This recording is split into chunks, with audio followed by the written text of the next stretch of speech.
ಮೀಸಲಾತಿಯನ್ನು ಮಾಡಬೇಕು. ಈಗಿನ ಸಿದ್ದರಾಮಯ್ಯನ ಸರ್ಕಾರದವರು ಡಾಟಾವನ್ನು ಹೆಸರು ಹೇಳ್ಕೊಂಡು ಡಾಟಾದ ನೆಪ ಹೇಳ್ಕೊಂಡು ನಾಗಮೋಹನ್ ದಾಸ್ ಆಯೋಗವನ್ನು ರಚನೆ ಮಾಡಿದವ್ರೆ.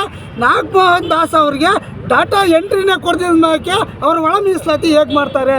ಇದು ಯಕ್ಷ ಪ್ರಶ್ನೆ.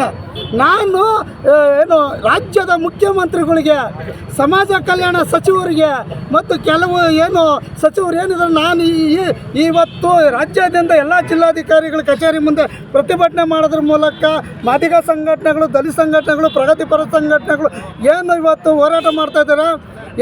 ನ್ಯಾಯಮೂರ್ತಿ ಸದಾಶಿವ ಆಯೋಗದ ವರದಿ ಏನಿದೆ ರೀಓಪನ್ ಮಾಡಿ ಕ್ಯಾಬಿನೆಟ್ನಲ್ಲಿ ತಗೊಂಬಂದು ಅದಕ್ಕೆ ಮರುಜೀವ ತುಂಬೋದ್ರ ಮೂಲಕ ಡಾಟಾ ಇದೆ, ಕೂಡಲೇ ಅದನ್ನು ಯಥಾವತ್ತಾಗಿ ಎತ್ತೋದ್ರೆ ಡಾಟಾ ತಗೊಂಡು ಒಳ ಮೀಸಲಾತಿಯನ್ನು ಮಾಡಬೇಕು.